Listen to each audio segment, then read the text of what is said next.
up, everybody? It's That Anime Show. You remember us? Hi, I'm one of your hosts, Terri Doty. With me most of the time Most of the time. Make it sound like I live here. I might as well. J. Michael Tatum, by the way. Good, I remembered my name. Woo! It's been a while. And today, our guest, hopefully you know because it's on the title of the track, I'm guessing, Future. So you have no right to be surprised. Caitlin Glass! Woo!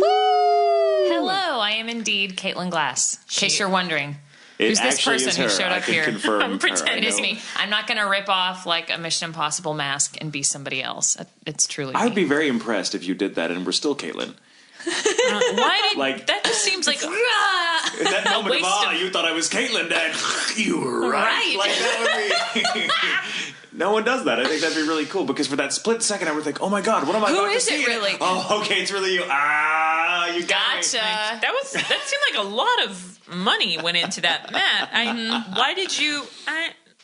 Why not? I think when you watch these movies where they pull off these masks, you're like, that didn't look nearly as good. You know that mask did not fit them that well. Well, that and you know that the whole time it was actually just another actor, and then they cut to a close-up of Tom Cruise in a mask till he pulls it off. Yeah. That's why my husband is like, I will not go see the new Mission Impossible movie. Mission Impossible is dumb. It looks like this mission just got all a little about more masks. possible. The whole thing is just about people in masks. Or no, my favorite what?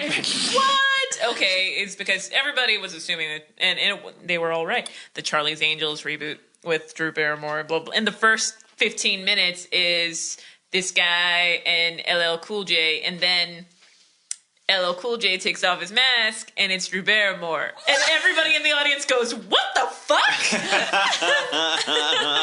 Okay, This movie's gonna be awesome. oh man, Strap okay. in, folks. You're about to see a cinematic masterpiece. All right, let's do this. Wow.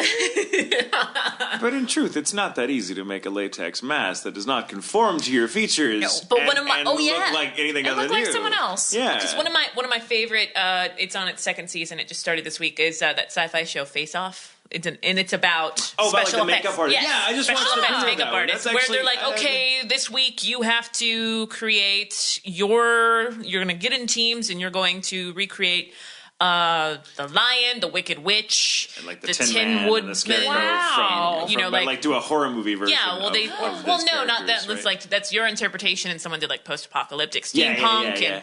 or like you have to create like an cool. underwater sea creature, and it has to, and you've got like makeup, professionals that did like fucking Avatar and shit like that, going like, okay. It's pretty intense stuff, like because they have to for example, the underwater creatures, like it has to be Avatar. underwater. The actor has to be it's got to hide a tank. It's got to be waterproof. Wow. How long do they have to do it? I think they give them Next week is the underwater one. Yeah. But Really into this. No, It's sometimes, really fun. but it's kind of like most reality contests like that. Like you, the first quick, I'll say quick fire, although they call it the foundation challenge, is you do a quick one and you're like, okay, you have immunity this week, blah, blah, blah. And they're like, okay, you have to, just give me your best whatever. Or you have 30 minutes to create this with only store-bought makeup and stuff like that. Yeah, some of it's kind of crazy, but when they get down to grandma's the actual pantyhose, designs, go. yeah. Or one last year, they had to convince their family that to fool their family into thinking that they were somebody else. Whoa. So they were in a costume store and their family member had to buy something from them without realizing it was them. Wow. Stuff like that. I wish I could say I think that would be hard, but I don't think in my case it would be very hard at all because my family are all I think they would do that just in complete street clothes. I can't imagine my mother paying that close attention to someone say she's buying flowers. You like the mother from Arrested Development, I like wouldn't when even Job's have, like a seriously, waiter. I think all I would need to do is put on a mustache, and my mother would just have no idea it was me. Like I Right, really like, think. oh hey Tatum, where the hell Tatum go? Mustache. Where'd you go? Honey, don't do that. I'm scared when you do that. Have you seen my son? Oh, honey, stop. Like, that's how that would happen. Now you can't see me, because my face is covered. My mother is it's fun because this is the woman that's been following my career since I've been doing this, but cannot ever point out my voice. Oh, okay. It distresses her to no end. She's like, I feel like I should know. You're my son. Am I? Am I? But it's funny. She never recognizes my voice. She always she's mistaken me for every other actor on the planet, but the role I'm actually playing. So I'm just lighter. I'm like, yeah, sure, that was me. And even though I'm like, yeah, that was actually Travis Willingham or Monica Rial or something, but she'll still she's just so pretty butch. Yeah. She can. Don't underestimate Rial. My mom is just really bad at picking me out of a crowd, so I'm pretty sure. I don't know how I didn't get lost in public as a child because my mother just. Maybe you did. Maybe that's not your mom. Yeah. Terry figured it out. Wow. But Mystery solved, Caitlin. So I go from a parent that loses me to another parent that's prone to lose me. Wow, I'm not having much luck with parents, am I? No. But it's funny. So again, I don't think I would have to resort to a latex mask. I think I would just have to maybe wear a hat. I also I went through all the hair colors, every color of the rainbow, and then some, the combinations of the rainbow. So I really don't know how well I succeed at it, but I rarely see my relatives, so just don't know if I'd have to wear makeup. Just be like, do I know you? No. Okay. What about you? Would it be difficult? Yeah, probably, because my family's really small, and so I'm an only child, and they could find you in a satellite shot. Yeah, I mean, I got freckles. It depends on what you did to me, I suppose. I have always had red hair, always. I've never dyed my hair ever.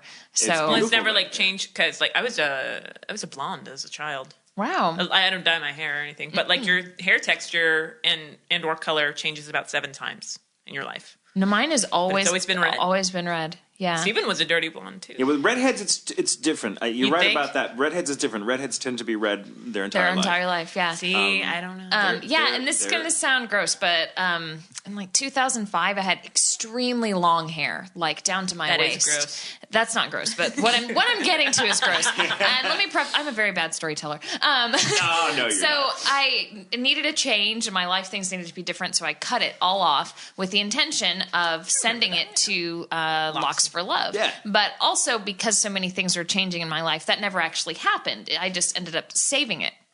And then I found it the other day, and it wasn't gross. It didn't gross me out. It's just a lot of hair, and it was tied very nicely. I'm like, oh, this is that hair. And I held it up to my head. I'm like, same color, exact same color. And that was 7 years ago. So it didn't change. True story. And well, some might be grossed out. My husband gets grossed out when he has to pick up my hairbrush and it has hair from my head. Don't pick up my hairbrush. Really? He's weird. Tell him to get his own hairbrush. But that's important in any relationship. You have your own toothbrushes. You have your own hairbrushes. You've got your own deodorant. Find his brush. I had to get him a new one. And he gets to wear a hat that day. Hopefully, his family will recognize him. but no, okay. So when I was in my early 20s, I had really long hair down to my waist as well. What? Right? Beautiful hair. Very, very long hair. I was such a rocker kid, right? It was grunge. I was a grunge kid. Okay. Sure you were. And I totally was. Shut up. Leave me alone. I was hot. Okay, I was hot. And modest. I have pictures. I was not modest. I've never been modest, but I was hot. Did you bathe? Oh yeah. Okay. I was. Oh, honey, All I was right. very fastidious creature. I could not. I bathed twice a day, and I was very I took care of my hair. I was so vain about my hair because it took me a long time. My hair grows really, really slowly, so I took care of it. I used all sorts of. Anyway, point is, I had been working a job for a while that at the time was the best job I had worked. And so the money was good. I had racked up credit card debt for the first time in my life. Yay, welcome to adulthood. And the company didn't care about my hair because I worked in the sort of data entry field, so they were just they put us in this deep dark basement where no one saw us. But when the company went public, we suddenly had a dress code slapped on us, and hair had to be short. They used to do this. You had, crazy. You wouldn't think something like hair length would be It was very. I guess the people that bought into the company or something were kind of old fashioned and thought, you need to wear a suit and tie, or at least and get a job, you bum, sort of thing. So hair was not to be, but 2 inches below the ear, which was oh my god, that's so much hair I'd have to cut off. And I'd had this hair for so long that I thought, I can't leave this job because it's a good job and I was lucky to get it. So I guess I'm cutting my hair. And we had 2 months notice to do it. So they didn't just tomorrow, come in with your hair cut or don't come in at all. They gave us some time. But I decided because I love red hair. Yours is particularly beautiful. Quite a redhead fanatic. I'm very very much a fan of the gingers. And, great way of putting it. I am. She knows this all too well. But so I decided, like, wouldn't it be lovely if I had, why don't, like, the last week that I have my hair, I'll just dye it red to see what it looks like. Why not? I'm going to cut it. I'm going to cut it anyway, so if I don't like it, it doesn't matter. I'm not going to keep it. So I dyed it red because I didn't know what the hell I was doing, and I'd never really dyed it before. And this is this dark, like, brown, your hair's almost really dark. black hair, which is funny because I was also blonde as a child. But then I hit 14 and it was like, wow. It was like my parents thought I was a changeling or something. But, so I dyed my hair and it was the most ridiculous, artificial, like fire engine red. Shirley MacLaine. Like the Little Mermaid? Like Shirley MacLaine yes, red. Yes. You were Ariel. It was clown red, okay? Oh. It was clown red. That's why you hate clowns, isn't it? Oh, the truth comes out. We're solving a lot of mysteries here. Yeah. So, really, Caitlin's not even here for that anime show. And pretty soon my mask is going to come off and it's going to be me with long hair and I'm like, I would have gotten away with it too if it hadn't been for your damn kids. So anyway, and there are pictures of me like the week that I had my red hair and it looks fucking awful. Like it looks like I'm wearing a Play-Doh wig. Like it's so it didn't bad. look that bad in the pictures anyways. It didn't look like a Play-Doh wig. You're very nice. But like, because we had this thing that when we were first becoming friends where like I brought my box of shame and I went over to his house and like we're like, okay, so here's a dude I dated, and Tatum would be like, look at this one. And like yeah, and then we got pictures. into like War teenage stories. pictures and Tatum's like, ha. I'm like, okay. What the hell's this? And it was the redhead picture. Because I'm also totally gothed out in that picture too. Yeah, where he's like, all. wearing, like, I wish I cape could and explain it boots to you and, at like, home, up, but and, like, for Caitlin, I'll show. It's this. Yeah, Oh. I'm doing like this. Yeah, this ridiculous pose. It's very embarrassing. About any goth. But the point is, Were you reading a lot of Anne Rice at the time? I was. Guilty as charged. I did that too, but I didn't dress in goth clothes and dye my hair. It was a very confusing time for me. Clearly. But when I cut my hair off, which was just a few days later, So red. it was very red. I cut it off and I had it braided, and I kept it on my.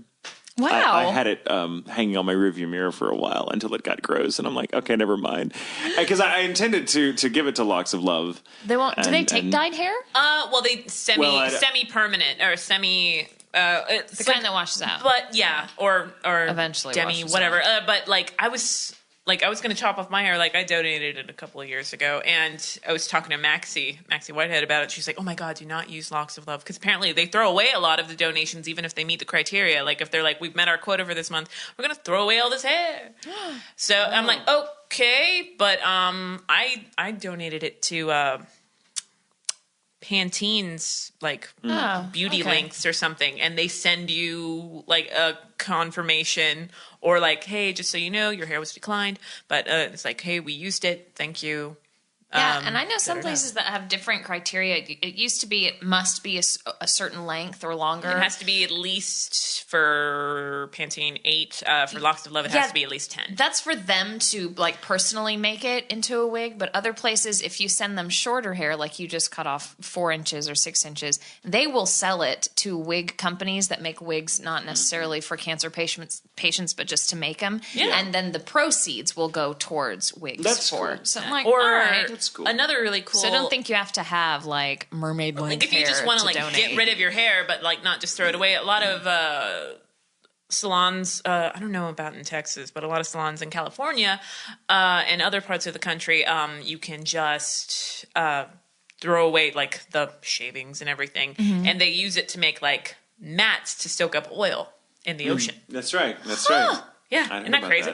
Interesting. It's an exciting time to be alive when you think about it. Like the weird shit We're solving we can do now. mysteries, Like, taking hey, off you gonna throw out masks. that hair? Because I gotta save some penguins. Like, it's crazy. And like, you're like, what kind of weird? You just gonna nonsense throw world that are we living hair in? But away? No, that's a thing. You can do No, that. but see, now that's another thing for like posers to get upset. Oh, you're just gonna throw your hair away? Nice, nice, real You just nice. killed at least 5 penguins. Yeah. You just killed this penguin, and they hold him.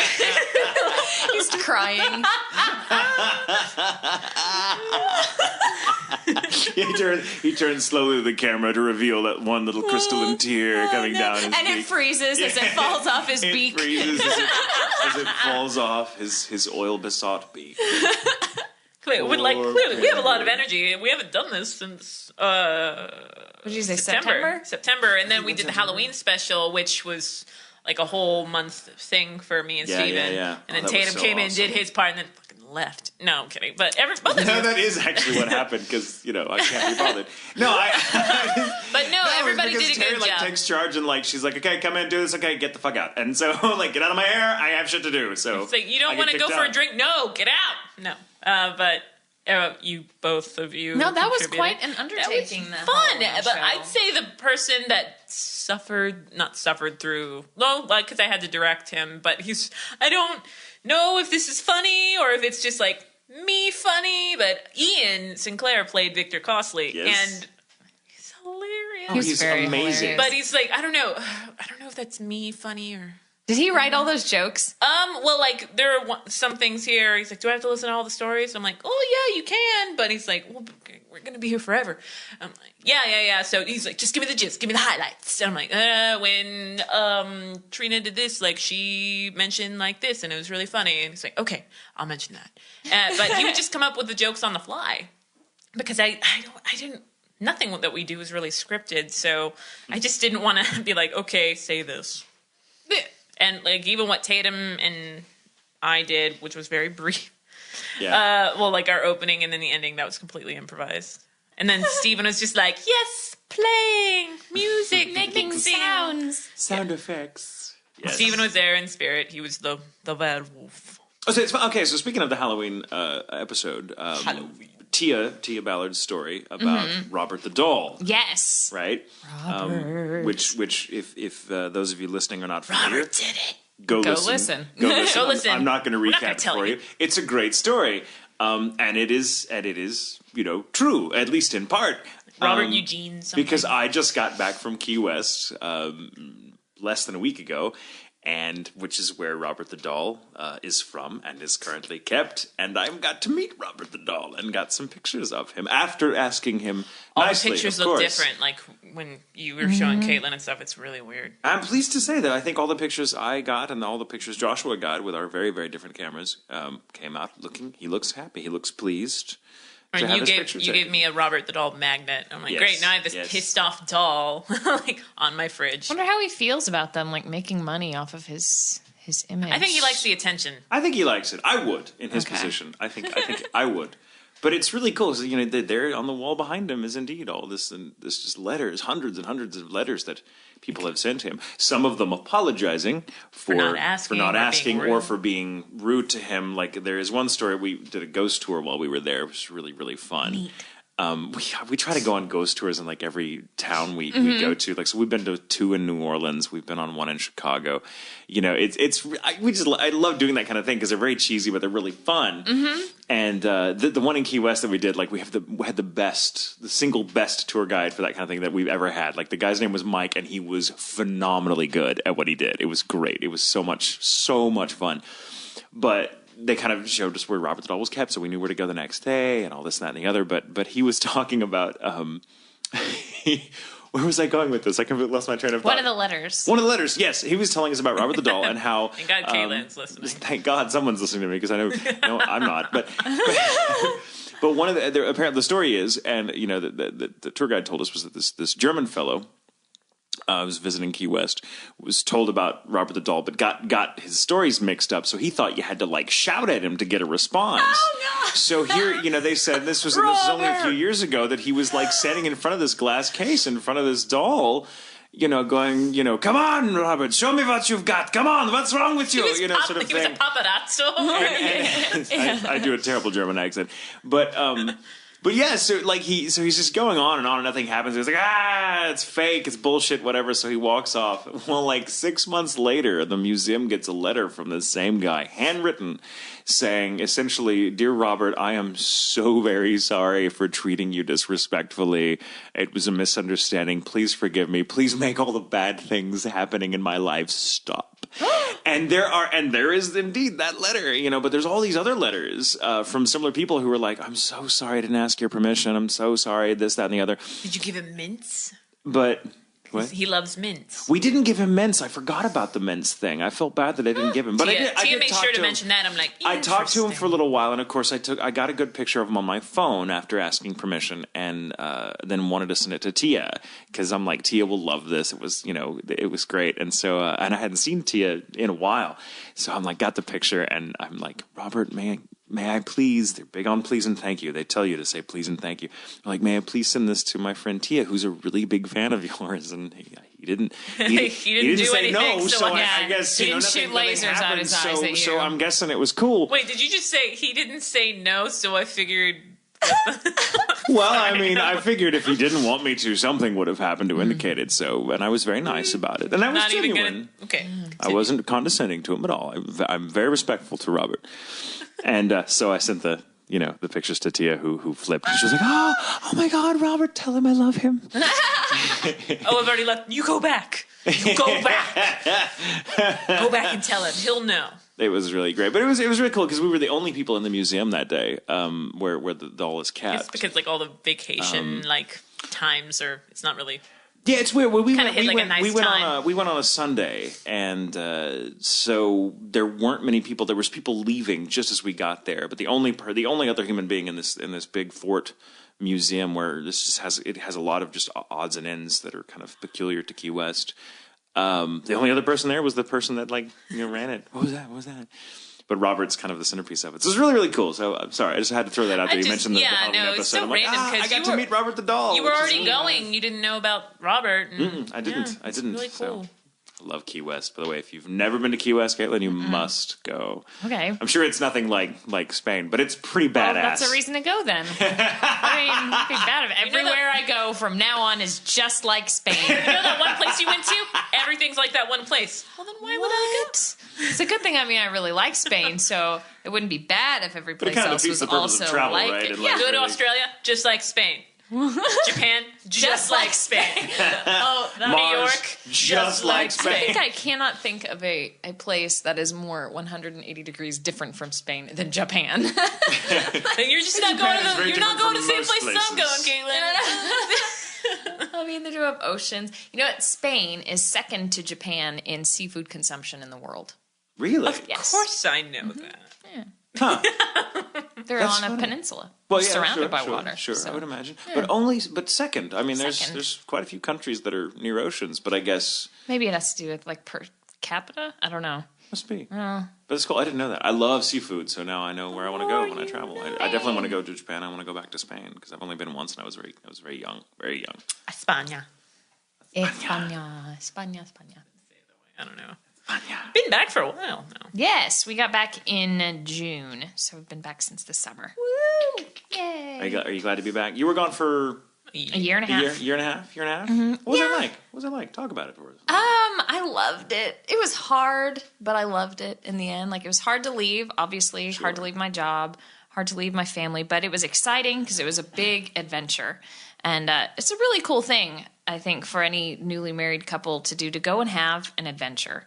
I highly, highly recommend it, to sort of go and carve out your own life. And that's what we did. When we first came back, it was very hard to adjust to a place where we have to drive everywhere again. Yeah. And it can't eat the same foods that we'd gotten used to and that kind of stuff. And also, we came back thinking that it would be easy for us to get jobs. My husband thinking, well, there are plenty of people who need to learn English in Texas. So we thought, I can do that. And I don't mean that in an offensive way. I just mean it's truthfully, that's the truth. No. And then I thought that things were going to be fine. But little did I know the changes that were happening for directors anyway, at Funimation. So we kind of came home and sat around for quite a few months with not much going on. It was really discouraging. And we'd look at each other, we're like, why did we leave Spain again? Because it's kind of paradise. But things are better now. So we still miss it. We really miss our friends. We really miss football, soccer. Football. Yeah. We watch it, of course, here, but it's not the same because it's not everywhere you go. Yeah, so it's not we really miss the culture here as it is in Europe. Yeah, we're we as a society, not me, because I really don't give a shit, are very particular about sports. The sports that we should really love. Right? Yeah. Especially in the DFW area. We're supposed to... Of Texas. Or, I don't know about supposed to. We could go back to visit very soon, next month, because when we left to go to Europe, we had one-way tickets because we thought we would be leaving from there to go to the next place. We thought we were going to go to Asia, but instead we stayed. So when we came back to the States, the least expensive way to go was to buy round trips. Mm-hmm. So we actually have the return leg to go back to Spain, but we don't know that it's in our budget to then get ourselves home again. And we thought, well, we can just keep buying round trips that are open-ended to ensure that we do go back every year and see our friends. But we still don't know that if even that is in our budget, so we may just have to let... It's always a big thing. I mean, it's, you can't just pick up and do it. You know, which is a shame. It'd be so much better if one could, because I think everyone should travel to foreign lands, as often as possible, because there's no experience like in the world. And there's no greater educator, really, than having to, as you say, go and carve your niche in a place that's completely unfamiliar to you. Mm-hmm. It's not enough people get to do that, and I think that's maybe why some people miss traveling. I did so much as a kid. Like I hate that. Like I've just been in one place for so long. It's tough that it's kind of just what happens to us as Americans, because our country is just so huge. It's just so big. It is. And in Europe, it's really easy to go and travel. Like, sure, we lived in Spain, but I met people from everywhere because it's easy to hop on a plane or a train and it costs like nothing. Mm-hmm. But for us, like living in California, to fly to New York is 6 hours. Yeah. Yes. Well, there you can fly from Madrid to Paris in 3. Yeah. Like which is great. But yeah, I mean that's the thing. I mean, being in Europe, it's just there's something about European travel in particular that's very, everyone should do the grand tour. Everyone should do it, or at least try. I got to travel a lot in Europe when I was a kid. I stopped. The last time I've been over there was probably when I was 18. Well, it was when I was 18. This was the last trip I made was to England. But I miss it. I really want to go back. But it's so long ago. It was very long. Well, I was a kid, and so I used to go with my dad, who would travel all over the world all the time. And if it was during the summer, he would take me with him.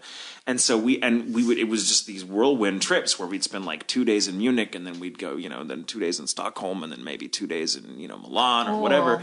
And we'd go, and it was just like so. I'd travel with him for like 2 months at a time, and I was kind of left to my own devices because, Dad was busy doing stuff. So he'd be like, all right, well, I'm going to be at this plant or this convention doing my thing. Here's some money. Go. Eat, maybe back at the hotel at 9 o'clock and we'll do dinner. And so I would just I would just be out by myself as this little kid, which in Europe was fine. Yeah. I mean, it was not, we never went someplace where that was not kosher. And so it was really great. As a kid, I got to experience all these different things that you just can't get in America, which is, it was just great.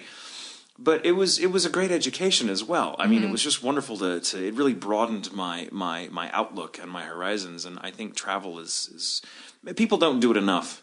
There's too many, and there's too many things now. Do you find that there's too many things that people think of as surrogates for travel? Like, I guess the connectivity everyone feels via the internet, makes them... like the social media somehow makes it like, well, I have Facebook friends on the other side of the world, so I don't really need to go to Malaysia. Yeah. Do you find that a lot of people kind of, use things like Facebook and Twitter or whatnot as an excuse to just stay in? Whether they realize it or not, I think that's possibly true. I mean, it's definitely become easier to stay connected, say, if you're a family that lives all over just the United States. Sure. So through Skype and things like that. Yeah, no, it's a so great maybe thing. Taking a family vacation to go see grandma in Wisconsin is probably a lot less likely than it used to be. Like, that's just what you had to do. Guess in some because instances, in this economy, it's just there's that money also. smart. That's true. Yeah. But it also, I should Skype point is out, great too, is kind of a... things like Facebook, it might make travel easier because you can meet someone online and then suddenly have, I know someone that lives in Spain, or I know someone that lives in France, so maybe I could, it gives me an excuse to go there because I know I can meet someone there. I don't think I would ever be like, I know someone there, I don't need to go there. It's like, I don't know what you do. What? Yeah, but I would agree with you that it's a little bit of both. There's somebody just today, I really like Instagram on the iPhone. You take pictures of things. It's like Facebook, but just with pictures. And you can post them on your Facebook Facebook, but I like it a lot more because there's a lot less, a lot fewer people trying to be cool or witty or like, look how smart or funny I am, or people just telling you I'm eating a sandwich. Like there's a lot, it's actual seeing people's life through their eyes, through the pictures that they take. And you meet people from all over the world. And just today there's this Belgian guy who's a medical student in France who gets some time for vacation soon, and he's asking people on Instagram, hey, where should I go? Will you be my guide when I get there? I'm like, oh, I wish he could come to the States, but he doesn't have enough money to come all the way over here, or time. It's like a really long flight. Yeah. But, oh, God, yeah. Like between 10 and like 19 hours, depending on where in Europe you're coming from. Yeah. I want to take a boat ride to Europe. I've never done that. It's always been via plane. Something old world about taking a boat. It's true. I wonder how long it would take. I'd want to do that. I'm thinking it would take at least a week. Maybe more, but I mean, like I'm thinking because I've known people that have done it. Nostalgia for me would wear off rather quickly. I've never spent any great deal of time on a boat, and I love the ocean. And I love boats, but I may learn that I don't love them so much if I want one for more than like a day. But I suspect I would get my sea legs really quickly and really enjoy it. So I enjoy it. Plus, I don't like flying so much. I really don't. It's not because I'm terrified of flying. It's because I hate just fucking sitting down for 2 or 3 hours squished in. I am not built for plane travel, and so I'm always like God forbid I get bitch seat, the seat in the middle, like E or D if it's a 5-seater. I'm like, no. I don't travel via plane. No, like the next time. Because I'm going to Canada soon. You are? Uh-huh. What for? A convention. Are you allowed to say? Yeah. Okay, cool. Something I can't talk about. I'm going to Canada too soon, and I think I can talk about it because they just announced it. Canada's awesome. Yeah, but I've never been to Canada before. Yeah, it's the one you talked to me about. Oh, they announced it? They announced it. They posted it on my Facebook, so I think it's called Comic-Con. Yeah. Is that what it's called? Comic-Con. It's and we're going, That one. Yeah. Are you going to that one as well? Yeah. The one in March? Yes, the one in March. The one in March. Yes. Yay, we're going to Canada, but we interrupted Terry's story. Sorry. Going to Canada. Flying. No, Steven's never really been out of the country, so we're gonna whenever I'm actually able to take him, because I'm not gonna take him to a con. It's never fun for him. Like it's like to just like be like, yeah, hold your purse. Yeah, I'll do this. But we're gonna go by train. It'll take like 2-3 days. That's cool though, because at least on a train or a boat, you have the option to kind of get up and stretch your legs every now and again, which is and see things out the window. See, trains aren't a big thing for me, but like planes, like on the way back from Maine, woo! Woot. I actually did raise the roof a little, but you did. It actually got to the point where like the woman sitting next to me, she's like, "Are you okay?" I'm like, It's like Natsu from Fairy Tale. Like I do not travel like any kind of transport. He's like. I was meant to ask you about that. Well, because you hadn't flown in quite a few years. Last time I flew, I went to Mexico. So is it a motion sickness or is it a fear thing? No, I don't like. But I always end up getting the wing thing, and I always want to be like, "There's something on the wing."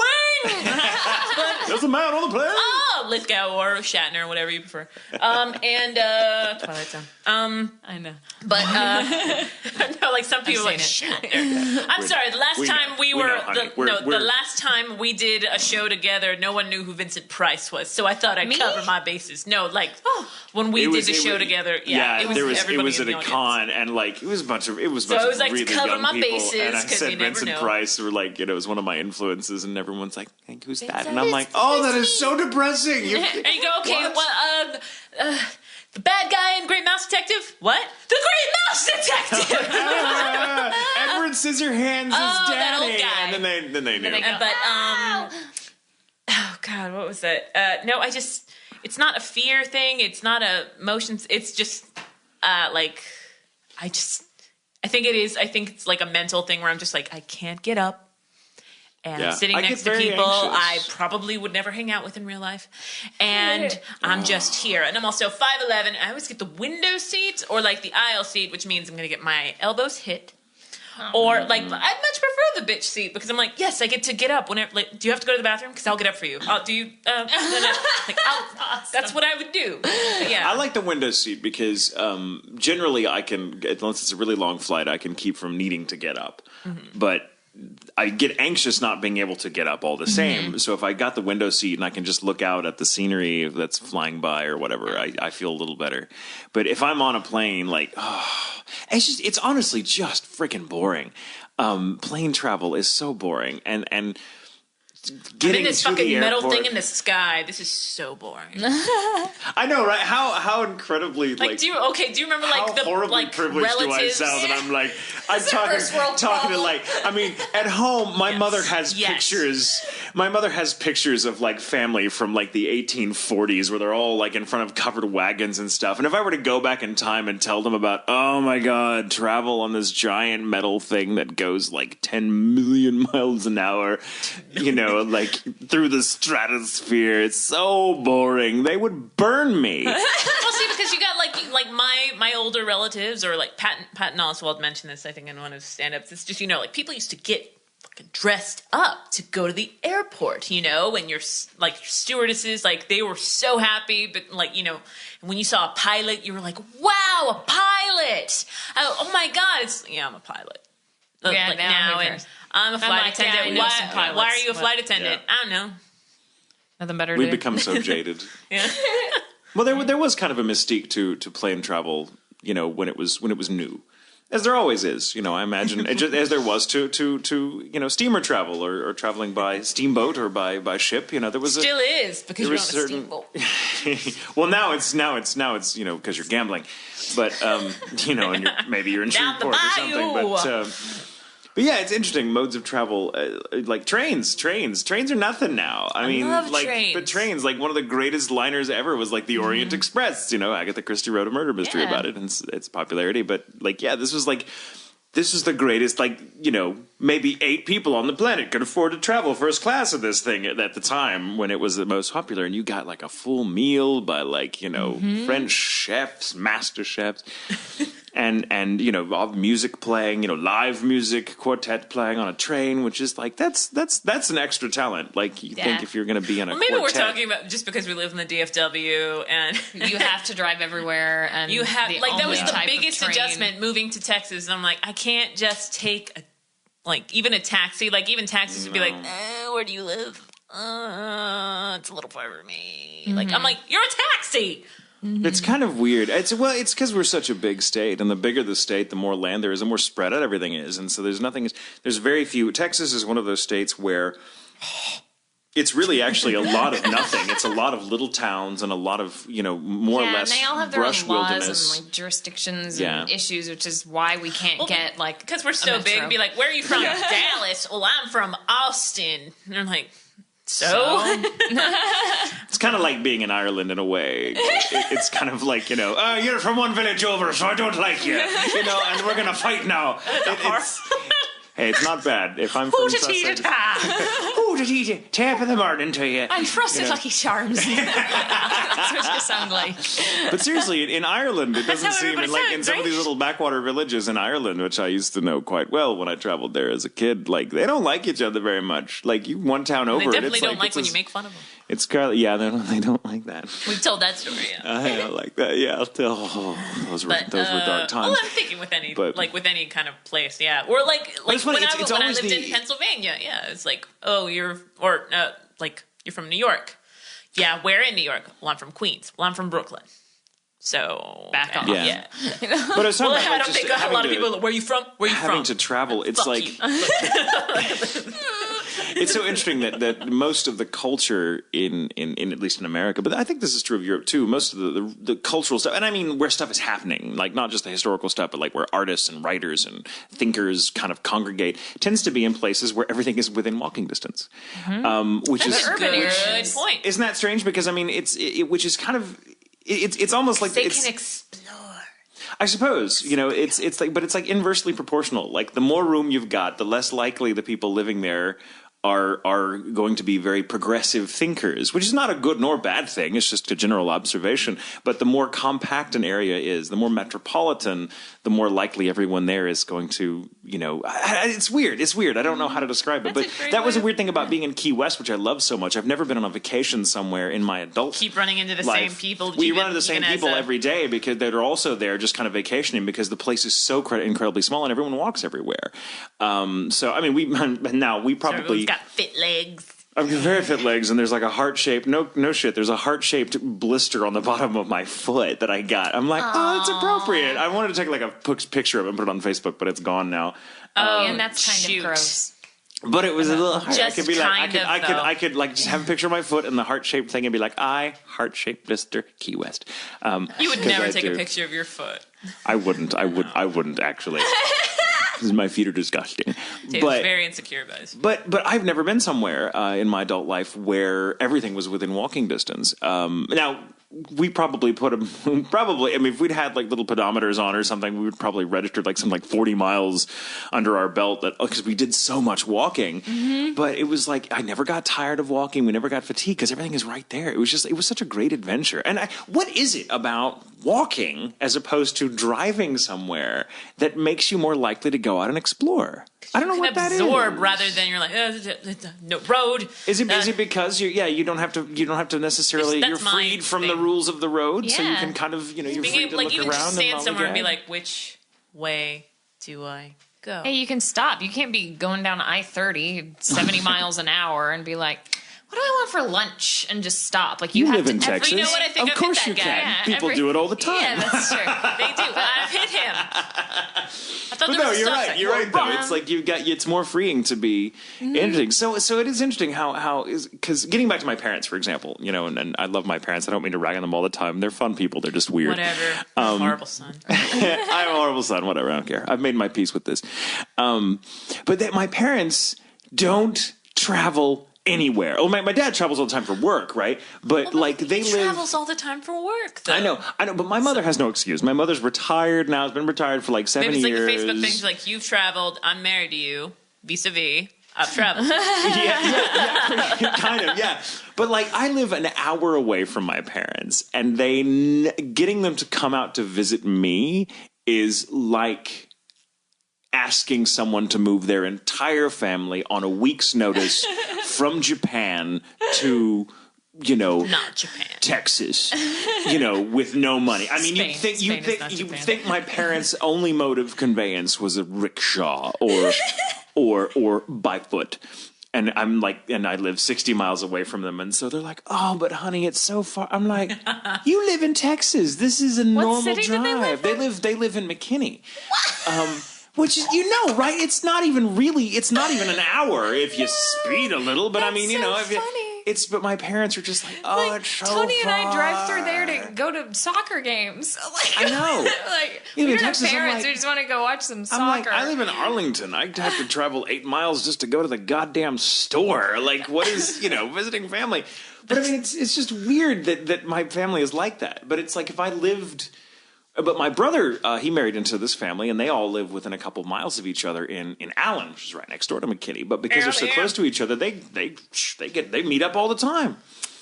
Which is weird, but it's just interesting to me that here in Texas, because people drive so much, there's very few places in Texas, even the more cosmopolitan areas, where you can just go and walk. It's funny, you drive there to park so you can walk around. Yeah.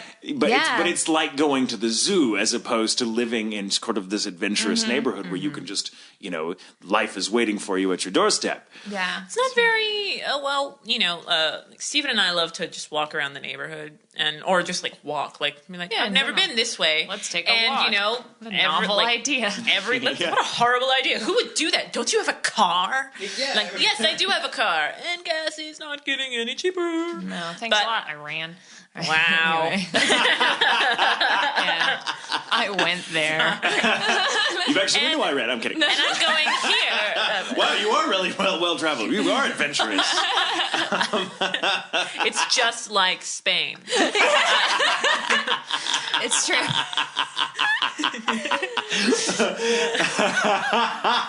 But walking around the neighborhoods and everything, sidewalks will just And I'm like, okay, maybe, like, why did they just stand there? You don't need to walk. Like, it's that kind of mentality. Where the sidewalk ends, you found it. Yeah, I found it, and now I'm going to turn around and go to the other end of the sidewalk.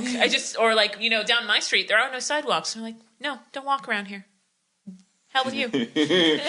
I used to walk around, and I grew up kind of in the McKinney at the time was rather small and kind of. It was a small town, but it was kind of encroached, kind of hemmed in by country on every side. So there was a lot of woods and creeks and things like that. And the neighborhood my parents lived in was almost the boonies at the time. It was before like some of the bigger neighborhoods came in and were built around it. And so I used to go hiking. It was like a 2-stage trip. I would just kind of leave the house and go walking for a few hours, and I'd bring a hiking stick with me because I'd end up hiking. So I'd go from sidewalk to path to forest to whatever until I'd come back home, and I'm like, I miss being able to do that. Yes, I do. I miss being able to just sort of make that weird little sort of 3-stage trip, just leaving my house, without a car. Because it was that was one of the coolest things about getting to grow up the way I did with traveling with my dad, and then also living out kind of in the country, was that I felt really well traveled well before I had a car. By the time I was 16, like getting a car was not a big deal because I'm like, oh, cool, well, yeah, now I can drive to the movies as opposed to walk, so I can save some time. But hey, whatever. It's like, but I'm like, I've been to Europe. This Ford Taurus really doesn't mean that much to me. No. Build me a Metro, Dad. Now, this is an interesting question I want to ask you, since we're kind of harping on the subject of travel, and if you care to stop and change the subject, by all means, feel free. It's just I love talking to well-traveled people. But while you were in Spain, because I find this to be true of being in European countries, did you find yourself traveling to any other place around Spain, like other countries that you wouldn't have thought yourself traveling for, but something about being in Spain inspired you to go? Like for example, some people while in England will go, you know what, I didn't really think about going to France, but what the hell, it's right here, I'll go. Did you do anything like that? I mean, did you... We were working a lot, so there are plenty of places in Spain that I didn't even get to go to that I really wished we had. Before I got married, I'd really never traveled any place except around the United States. Mm-hmm. So I'll go anywhere. Like if it sounds interesting and safe enough, let's go to that place. But we mostly traveled around Spain. When we first moved, before we even got to Spain, we went to Italy because Tony has a cousin there. So awesome. We stayed with them for about a week. And then we went to Switzerland and met up with a friend, all by train. We took a train from Italy to Switzerland. We met up with our friend Jorge, whom we met in Peru while coming back from Machu Picchu. He's Colombian, but he lives in Germany. Go with me. Met him in Peru. All right. Nice. He lives in Germany, speaks German. He works there. And we're like, hey, we're in Europe. He said, cool, I'm going skiing. Meet me in Switzerland. So we did that. That's kind of how it happens, though. Once you touch down in Europe, it's like suddenly you become... It's like the DFW. Yes. It's like suddenly becoming incredibly well-traveled. Suddenly you're like, because everything is just there. Yeah. And we went from Italy to Switzerland to like a big... ski lodge kind of thing, or more like a big cabin for a lot of people that all knew each other through Jorge's work. So we knew him, and that's all. And it was him and a bunch of Swiss people and German people singing and being loud and crazy for the weekend in the Swiss Alps. Beautiful. And awesome. I hate snow, and I never skied, and I didn't, but I still loved it. I loved being there. And then we went to Germany, still with Jorge, for a few days. And then Tony has some family friends. Back when he had just graduated high school, they had an exchange student from Germany come over and live with them for 6 months, a year, a school year.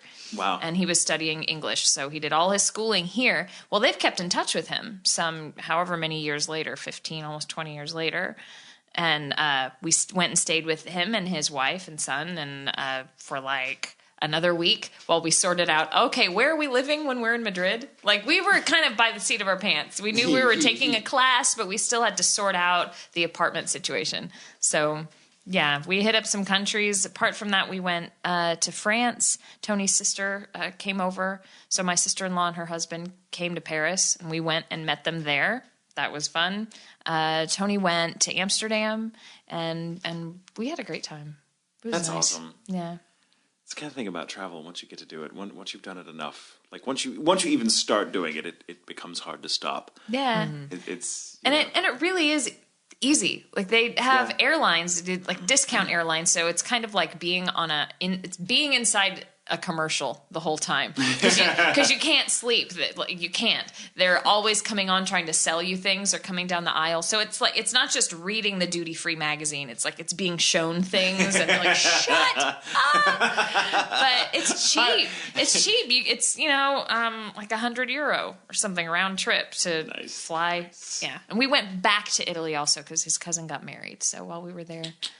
So you make me want to take trains. We took buses a lot because there's good bus systems from Madrid for all kinds of things. We even took long bus trips, like 6 hours. We could have flown to Barcelona, but we decided that we wanted to save the €50, and instead we took a bus. And we got to see a lot more. Yeah. So you can fly to Barcelona from Madrid in an hour, but instead we took the night bus and slept about half the time, and then got there and we're like, all right, let's go. Yeah. That's awesome. You make me want to go to Europe again and just take a knapsack with me and just go. Just because you can. That's what and you should. Last time I was in Europe, that's what I did. Was I took a backpacking tour of England, Scotland, and Wales, and for 3 months I did this. And I'm jealous. It was amazing. Best trip of my life. I so want to do it again before I'm too old. Let's to do not it, be able Tatum. to, Terry, let's go. Let's do it. I want to. Trust me. There's so much. I met a guy. Just the idea of traveling. backpacking for a while, basically being sort of a nomad for a while. I was at a con recently, San Japan. It was earlier in the summer. That's right. We met. We'd gone to that Denny's that was near the hotel. And Greeley and several of us met this guy outside that was just asking for handouts. He was panhandling basically. And, we thought, oh, poor guy. But turns out he had been just electively homeless and traveling nomadically with just, some clothes and things that he would make for himself for 25 years. No.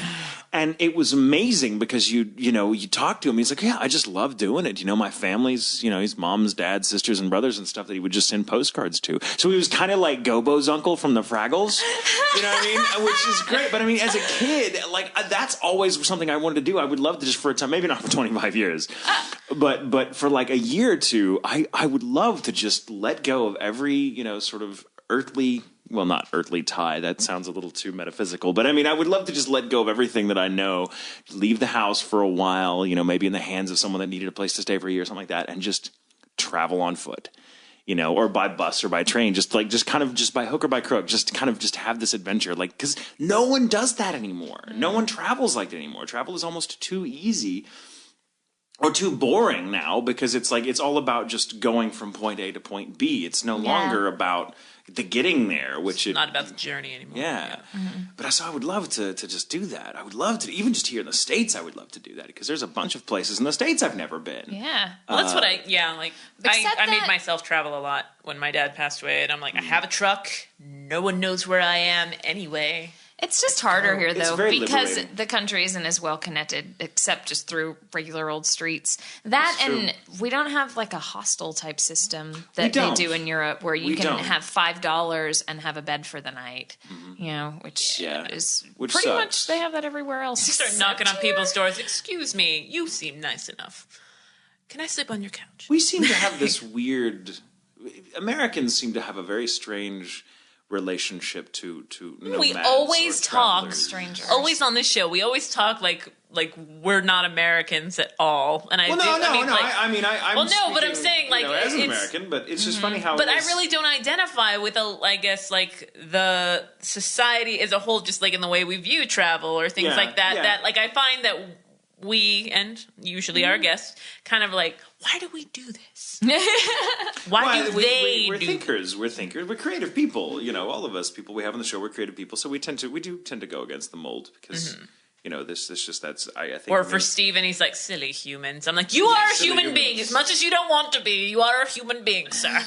But I wonder if the reason we're not so well connected for foot travel or that there isn't a hostel system. Hostile, not a hostile system. But there isn't an infrastructure of hostels as there are in Europe. I wonder if it's because comparatively to Europe, we're such a young country, and so we haven't really figured that out yet. Very young. Or being so large, it seems impractical. Like who would travel in a country this large? But that doesn't make sense either because we're not that much bigger than Europe.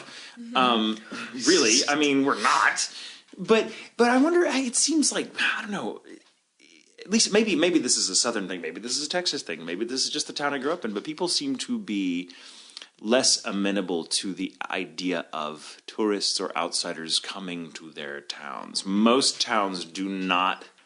Especially small towns, do not like tourists. They don't. They feel like once the tourists trade starts encroaching, that's it. Well, I mean, life as you know it is over. It may depend on what type of small town. Because I see random things on the Travel Channel all the time. Some little who in the heck has ever heard of that town in the middle of nowhere that is famous for something. And they love it when biggest people ball come you there. are, yeah. Well, Or I mean, somebody's cooking, or some celebrity who is from there, or something like that. I mean, not to say, okay, like where we live, especially where you live, there's a huge tourist appeal. Yeah, and I live there, and I hate the tourists that come to Arlington. Yeah. So I'm as guilty of it. No, it's because they're sports tourists, which is kind of different. It's sports tourists, fans. which are different because it's more. It's people are coming for events rather than they're not coming to go to a museum to relax. Yeah, they're not coming to. It's not like it's like a pilgrimage en masse by a bunch of people that are there to see this one event, and so it's like, and it tends to be because it's like I guess there's a difference there. Like if I had to choose between like being sort of attractive to tourists year round so that the onslaught was kind of a steady trickle as opposed to 1 or 2 weekends where the entire town was just taken over by tourists for this or that game or that sporting event. I would much prefer the steady trickle because we do have to live there and it's a pain in the ass going from like great, we're doing the Super Bowl, I'm not going to leave the house because I'm not going to leave the house because I will even lose my parking space in my driveway. That kind of thing. Or I think an ex of mine, his brother is a slam poet in Austin, and we were having I was dating Matthew at the time, and we were having dinner at Magnolia. One of the 2 locations in Austin, and he's like, I just couldn't live in the DFW area anymore because it's so devoid of personality and its own culture. Like that's why people, and he is, I mean, again, one of those people that's like very like keep Austin weird, because Austin's kind of like Texas, Portland, in a way. I mean, it's not Portland, Oregon, but it's as good as it can be for it not being Portland, and with it being around here, I said it. Caleb's like, what, like DFW, and I think it's the weirdest thing. When I have family come here, it's not about like, I want to go to this kooky restaurant. Like, I love mom and pop shops, all that stuff, or ma and pa for those that prefer that instead. It's, they've traveled God knows how far, but they still want to go to, Chili's. Or Denny's. And I'm like, so I think it plays into that same thing. But people who say that DFW doesn't have its own character just don't know where to go. I mean, Austin is one city. As a tourist. Oh, okay, as a tourist. Yeah. I mean, as a tourist. Like, as a person who lives here. DFW is a metroplex. It is absolutely. Huge conglomeration of many, many cities. You just have to find... Yes, but that's what I don't understand about tourists or people that come here and go why would you come here? Maybe go like, hey, you live around here. Like, I'm at the gas station. What are some of your favorite places to eat?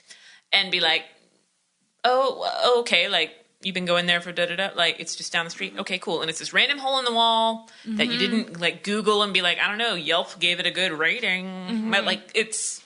No. Maybe when people do travel, sometimes there's just a general sense of entitlement that they feel like they should just...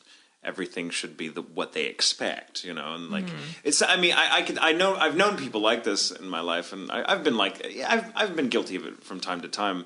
Where you go and you have a bad time because you're like, oh, damn it, where's the Chili's?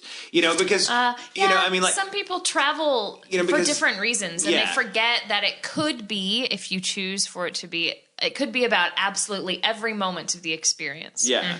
The things that you drink, the food that you eat. But for some, it's like, okay, we're going to go to Orlando because we want to go to Disney World. Yeah. And all that we care about is like the Disney thing. Like, but you could do all kinds of things. Or we want to go to France to see the Eiffel Tower and the Louvre, and that's all. And then we just we're fly back home. going to eat McDonald's. Like, they don't care about experiencing the food. And, that's fine because, hey, there are plenty of people. Sometimes if you're on shore, I can understand, like, I don't know what to eat here. I'll go to Chili's because I know what they have at Chili's. But I still feel I've never eaten at Chili's. I still feel very strongly that it is better to travel with an open agenda rather than a very specific one. Because I was, especially when I started traveling Clark alone, Griswold itinerary. Yeah, because it tends to kind I of want a beret with my name on it. it tends to leach all the color out of your vacation if you just kind of go to all these spots and having. I'm sorry. But I mean, having traveled a lot, like, sometimes this happens with me where I would go to some place and and I'm going to see something that I'm very familiar with through other media, like the Mona Lisa or the Eiffel Tower or something, and it's kind of anticlimactic and disappointing at the time because what you've built up in your head from all these expectations is something that the reality of it simply cannot live up to. Or let's say, like, hey, when you went, those expectations. Yeah. Let's say when you went, like, the Louvre was closed the entire time you were there. Yeah. What are you going to do? Yeah, exactly. So it's do? like I just go just for the travel and really just to put the sort of the road under your feet. And it's definitely better to have an open mind, and the fewer the expectations, the better. Because sometimes even the bad experiences can really color the entire trip for the good. Not that I say go out and have a bad experience on purpose, but I'd never been to France. It's a nice frame of reference. Like, I'd never been to France, but my husband had. And so when we went to meet my sister-in-law there, we were busy doing work and all these things, and we had to find a place to board the dog. And we actually arrived in Paris not having a place to stay. Oh, geez. We didn't know where we were staying. We couldn't stay at the same very small hotel, like boutique hotel, where my sister-in-law was because they just didn't have any more rooms available. And we thought, well, we had done the research on their neighborhood, and we were like, this street is covered in hotels, and turn the corner, it's like there are hotels everywhere. We were in Paris at the end of Fashion Week. Oh. And also U2 was there, on tour. So we spent 2 hours wandering around the street, and every hotel was like complete. We're like, oh, complete. And they looked at us like, "Are you? What kind of?" I felt like the stupid American traveler. So I felt really bad, and Tony and I were angry at each other, dragging our suitcases down the road. So finally we get a cab, and I say, we can keep wandering the streets. We can sleep on a bench until 6 a.m, or we can spend some money and pay a cab driver to take us to a place that he might know that is available. So take us anywhere. We don't care. Not too far out of the city. They have trains, so... And he took us to where he thought, surely this place. And then he couldn't believe that it was full. And he was like, oh, I don't know. I don't speak French. Oh, mon Dieu. Yeah, I know. He doesn't say that. I mostly did that to get you guys to groan. He spoke a little bit of English. Hold on. Do it again. No. I'm afraid you're going to eat me. I'm going to eat you. Kaylin Glass can't voice act anymore because Terri Doty ate her for saying sacre bleu. Sacre bleu. No, we spent another 40 minutes to an hour in the cab with this guy who just could not believe that there was not a place available for us. And the cab so he just parked the cab. The cab ride probably cost like 40 or 50 euro. And then we finally found a place that ended up being... more expensive, but it was huge. Could be at that point. It was the place where you get a suite. You have a suite. We had a couch. But nice. That's all that there was, and in a hotel full of U2 fans. That's always important to remember, though, when you're traveling and in the midst of a really bad experience while you're traveling, because it always happens. Is you just have to bear in mind what a wonderful story it will make. Yeah, and it does. It's a great story, and we had a great time. Once you've survived it, exactly. Yeah. You're like, you know what? The moral of the story is we stayed in the last available room in France. That's right. It had a fabulous bathtub, and it was sweet. All right. Okay. When we come back, we will finally get to questions. Maybe get to the questions. Well, that's why Sorry, I y'all. always do this. We're back. Hi. Welcome. Hi. She Kaylin? waved like oh wait, I'm never it's a podcast. Hi, no one. The weird sound effect. Now, of course, We've been very bad about questions. Thanks to all that submitted them. And remember, if we don't get to yours, it's not that we don't love you or like you. Yeah. I don't want to say love. You can always go to my Facebook page and put it on there, and I can there you answer go. it. You heard her, ladies and gentlemen. All right, so first time for this person to write something in. So and I liked the way she worded this. So this is from Meg, and this is specifically to Caitlin. The rest are, I guess, the super random, which we love. But this is specifically to Caitlin. So, Okay. Congratulations on your recently announced role as Hannah Anna Fellows on Black Butler 2. Thanks, Meg. I can't wait to see it myself. That's just me. Okay. I am an avid fan of the anime, Mr. Tatum. I adored your role as Sebastian. Oh, thank you. And I can't wait for the second season's release. I just recently listened to your last chat with the TAS crew, where you briefly mentioned your love for British culture and your experience playing various British characters in theater productions. In what way, parenthetical S, has your new role as Hannah augmented this passion for the Anglo culture? Has there been any specific preparation that you've personally undertook in light of your part as the maidservant to the Trancy household? Wow. Is that a great question? Good job, So great. Meg. I wish that people at conventions came with that their eloquent- questions on paper to say we've been thinking about it and we wrote it down. Not that con goers' questions are not great, but that was incredible. Yes. Wow. I'm like, Well I'm done. like, Steven, Well look done. at this Well question. done. applaud you. Well done. Yes. Well done. Hannah's for those who don't know, Hannah's actually somewhat Welsh. She is Welsh, but as we've done in the past at Funimation, Welsh is quite a tricky accent. I myself have never had to try to tackle it. If they told me they wanted me to do it, I would have jumped at it. Yes, let me learn how to do that for you guys. But it's also a weird accent for people that I think aren't British to listen to and even understand. It would have needed subtitles. Yeah. So Let's try not to do spoilers too. I'll say that. yeah, no, I won't be spoilery. But so we just went with kind of a straight British. And it's nice because usually when I speak in a British accent, my voice goes lower, and that's what they needed for the character as well. So that helped. I wasn't even sure that I would get to be a part of Black Butler still in at Spain. all. Right. I left. They were auditioning for season 1 while I was still here, but was about to leave. So everyone seemed really disappointed. Like, oh, Caitlin's leaving. And I was very disappointed too. And then season 2, the auditions came around when I happened to be home in the States doing some conventions, I think. And I was home for a long time, like a month. Yeah. Usually I came for a week or 10 days. And this time I was home for a month because I had multiple cons. And I think I was finishing up Full Metal Alchemist. That's what I was doing. And I just decided I would ask, is there a part in this that I could maybe do while I'm here? Because I'm here for a month, an episodic thing. I'd love to get to be a part of the show.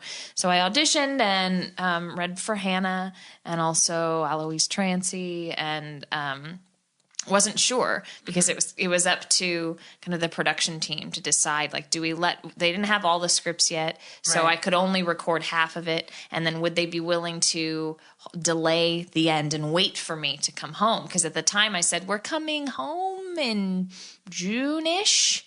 Yeah, and it was Ish. like in April when this was happening. Yeah, March, April, something like that. And so they went ahead and said, yes, you can do it. And I'm like, yay, I get to do it. So there was no time for, let's go do research. Or it's like, I just show up. And thank goodness, Ian had all of his bases covered. Sometimes not doing the research can work in your favor. He can. You don't overthink it. And that's how it went. Preparation once the show was happening, and this isn't a spoiler, but there is a point in the show where Hannah sings in Welsh, a song that everybody's probably heard a lot. It's a lullaby called Swogan. So we thought, Ian asked actually for me to just learn it in English because they had the English lyrics on Wikipedia. And I went and listened to them and I'm like, that's nice, but I thought that it would detract because even in the Japanese, she sings in Welsh, not in Japanese. So I just learned it in Welsh. So that was very hard. What the heck? I had to write my own phonetic pronunciations. Once you learn how to pronounce, like, then their spellings make sense. Yes. But when you don't know, you're like, why are there 3 C's? Yeah. A lot of consonants in Welsh. A lot of consonants.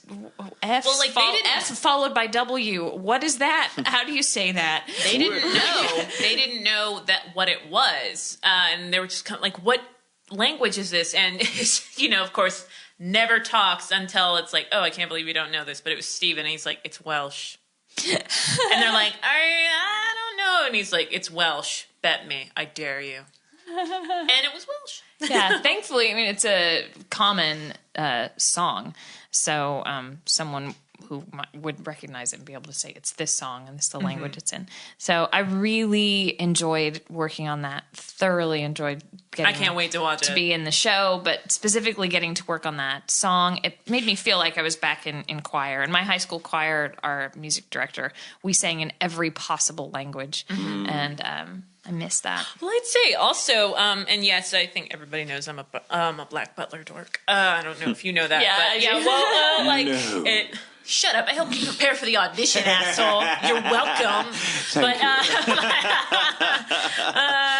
And of course, I'm randomly in both 1 and 2. I can't wait to listen to just everybody because I love everyone with accents. And there are a lot of new characters, and it's very different from season 1. And also, it's shorter, which I think makes the episodes a little more compact and a little more juicy because there isn't a lot of. I wouldn't say like all of the episodes, like there were a few filler. In season 1 that really aren't there in season 2. The story is much more streamlined and in less season 2. Less comedy. Yeah, it's much darker in tone. Much darker in tone. But I'd say that Hannah, especially because you when you meet her, you're like, there's something off about you, but I love you at the same time. I'd say she's kind of a departure from the roles that I'm accustomed to seeing you play. So I thought that was really neat. I appreciated that as well. It's nice. It's nice to get to play something different. And lately, I think you've been getting a lot of those. Yeah, which I have to remind myself is a good thing, but because it's out of the comfort zone. Yeah, but it's also hard because oftentimes the parts that are different is usually a character that's not around for very long. It's just an episode here, an episode there, but. Yeah, you got to grow as an actor. That's true. I was doing an interview the other day, and they were asking me about like how I'm able to make my voice lower, and I'm like, I don't know. I just aged. Like when I got the job, I was 22, and now I'm not.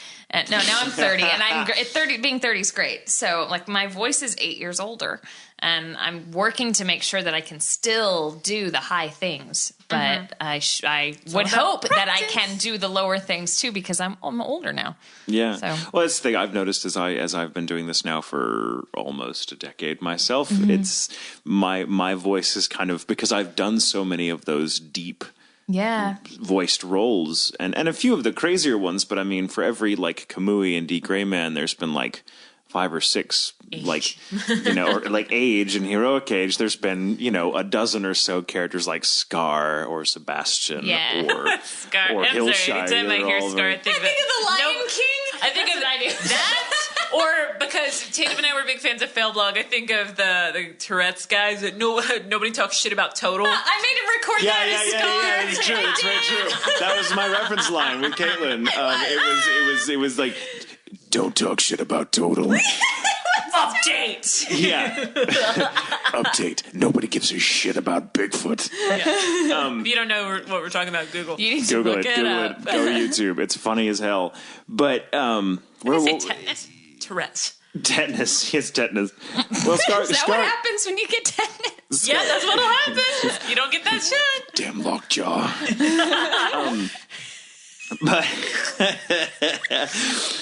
But it's I find that getting to play. I mean, as you're talking about just voices, my voice has aged, which it has considerably, probably more than it would have had I not been doing this for a living because I use it so much. It's beginning to sort of settle into a very deep, just your normal conversation tone. Yeah, just the voice I use now every day is about a half an octave lower than it was even 2 years ago. Listen to the first couple of shows we did because I have been because our 2 year anniversary is in a couple days. A lot of that was in a very intense, like several year period where I was doing a lot of characters that were very intense and that were very low. And I was like, oh my God, I've never, like, Inaru was really the first really low voice I ever did. Fun. And that was, that was fun as hell. I love that. But Inaru was like way, and then later there was Isaac and others, but that wasn't my natural voice. Yeah. Now it kind of is. It kind of is. So but I still have and people ask me to do like an Inaru line or a Bakano line or Isaac something, they're like, oh, I still have the instinct to push it deeper as I always do in the booth. So my diaphragm kind of, clinches the way it would, and I sort of take the same barrel-chested stance and stuff. But now it sounds incredibly lower than it was 5-6 years ago. And I'm like, wow, that's crazy. Like Yeah, it is. Camelot. See, for me, it's actually the opposite now. Like, I never it happens. would've, Your voice changes the more you use it. Yeah, like other than most of the time I really just use my natural voice, or maybe just pitched up slightly. But like Tyler cast me as Virgo in Fairy Tale, and that is very high for me. And he's like, "Can you push it higher?" Like that is what Tyler says all the time. That is, to me, that is Tyler and Zach's favorite thing to say. Can you go higher? That or the opposite. And with Tyler, it's always like lower, push it lower, a little more gravel, lower. Well, that was gravel. me when I played because the younger version of Rob, and I'm like, great, I'm the younger version of Rob. I get to be gravelly. You know what? That's fine. I'm fine with doing that, but it's like lower. I'm like, God, screw you, Rob McCullum, because you got to sound like a young Rob McCullum. But it's funny. It's like when you're called upon to do things with your voice that you have to really explore the extremes of your range, as we often do. And I, in your case, certainly sounding wonderful, both of you. Whenever you do, I always we know it never sounds like you're trying. It always sounds very natural. But but the truth of it is that I know it's not natural, and that it takes its toll on your voice, and so you end up having to go, wow. The more I talk about this, the more I do this voice, the harder it is not to do this voice. Oh gosh, you know what I mean? Now, oh my God, I keep going, boy. Yeah, a little bit right now. You do. Oh boy. Right now, I'm in rehearsal for a play, and it's a dinner theater with Are you doing reactions randomly, like? No. But speaking of doing a voice, and then it's hard not to do the voice. So I play a character. It's a dinner theater, and there are only 5 characters, really cool. And one is like the facilitator. So it's going to be any of the other 4 characters that are suspects. And everything that this company does is set in the Wild West in the late 1800s. Cool. Now we make reference to modern day things to crack jokes and play with the audience. Yeah. But otherwise, period costumes, etc. And usually all the characters are also from Texas or from the South. Well, mine is not, and the only place they say that she's from or was in Boston, but I don't know that she's from there. I'm like, I'm not doing a Boston accent, but I have to do something to differentiate her from a character that I did for them at Christmas time. And I just really don't want to be this ridiculous Southern person, but she is this teetotaling, like, woman who's part of the temperance union and is talking about the evils of drinking, but I don't want to be the church lady. So one day I'm seriously trying to come up with how can I make her a true character, but still very broad because it has to be funny. So in the car, I was just playing with my voice to warm up, just making voices like we do in anime and to work on my lines. Yeah. So, and I started imitating Wanda from Fairly Odd Parents. Does anyone watch Fairly Odd Parents? Yes. And then I went, this is very funny. This is really funny, and this might even work. So I played with it, not in rehearsal, but like sitting down, joking with other cast members who also thought it was funny, and you have to do it. You just have to get up and do it. And so now that's what she sounds like. So for a good 2 hours, I'm talking like Wanda from Fairly Odd Parents, and it's really fun. That's funny. Because we don't get to do... And now it's going to bleed into your everyday life. Yeah, when we stop and then we just are discussing, because the play is written for this company, so that we're still doing tweaking during rehearsal. Sure. And during these conversations, I'm still talking just like her. But I don't really need to, but it's very hard to stop myself. So see, for me, there's not too many voices that I would fall into accidentally, but Sebastian, the accent comes, as you know, from having worked with me for so long, as a director as well, that I somehow naturally always want to sort of fall into the sort of mid-Atlantic quasi-British tone, and so the full-on British is very easy for me. And once I'm recording for Sebastian, it's like up there for 8 hours a day, so it's like all day. So I'd come home and still just want to do this and say, I'm like, well, I'm going to go somewhere and get food or something, and I'll just sort of like, well, they don't know I'm not British, so I'm just keeping in this voice. But it's very easy to sort of. It's very low. It's very low. Well, it's very low today because my allergies are killing me. But so we partied last night. We did party last night. But sort of, I love doing this. I would talk like this all the time if I could, which is very funny because like no one in Britain really talks like this anymore. Like this is a very BBC accent. We went to. Tia and I went to England in September for a convention, and I was mortified. She showed me some pictures. It looks like you guys had fun. Yeah, we did. I was mortified, though, that the fans were going to ask to hear the British accent. Because when fans do it in the States, I don't care. I'm like, yeah, let's speak with the accent. But there I'm like, no, you're going to judge me and laugh. I love Brina's story. She was in a convention. I want to say it was in London, and she kept saying, I apologize for my really terrible accent, and she was doing it to be funny and kind of, to be sort of, apologetic. And they kept coming up to her that they didn't find it funny because they're like, what are you talking about? Like, that's a great accent. I mean, like, I couldn't tell that you weren't one of us. So what do you mean? Are you joking? Or are you? And she was like, oh, you loved it. Yeah. No, like with the singer, she wouldn't mention it. And it was actually a butler that told her accent was perfect. That's right, which I thought was really, really funny. But I've had British people when I've done theater before come up after, and they knew that I wasn't from England, but they wanted to know, who do I know that's from there, or did you live there, or something? And they're like, oh, because you sound just like so-and-so from such and such place. And I'm like, oh, great. It's great. Someone came up specifically after a show and said, who taught you that Sussex accent? And he wasn't British, but I'm like, Sussex, wow, we got specific. I'm like, television? What? PBS? Late BBC? nights watching Channel 13 That's what, and like Masterpiece the person at Funny that is obsessed with how you learned an accent, don't ever do one unless you want to explain yourself immediately after you do it to him, but it's Ian Sinclair. Where did you learn that? That sounds good. Who taught you that? Yeah. Who's your dialect coach? Yeah. Tell me. Shakes you. But it was fun. I think this might. That's spoilery. Can't say. Oh, darn! It's Black Butler related, but there's some other fun with accents related to that show. That's all I'm going to say.